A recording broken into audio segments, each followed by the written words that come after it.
ఇప్పుడు చాలామంది గుడికి ఎందుకు వెళ్ళాలి, ఇంట్లోనే మొక్కాలి అనుకుంటారు.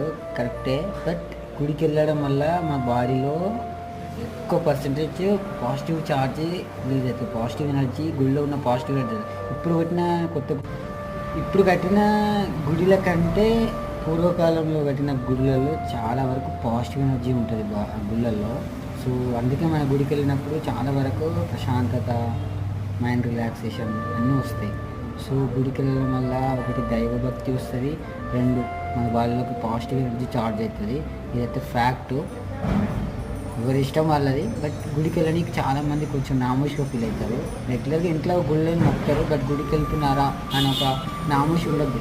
గుడికి వెళ్ళడం వల్ల ఖచ్చితంగా ఒక వారానికి కాకపోయినా నెలకు ఒక్కసారైనా ఉండి గుడికి, అది మీకు చాలా మంచిది. పాజిటివ్ ఎనర్జీ అంటే లైక్ ఇక్కడ మనశ్శాంతి అని అర్థం. మనశ్శాంతి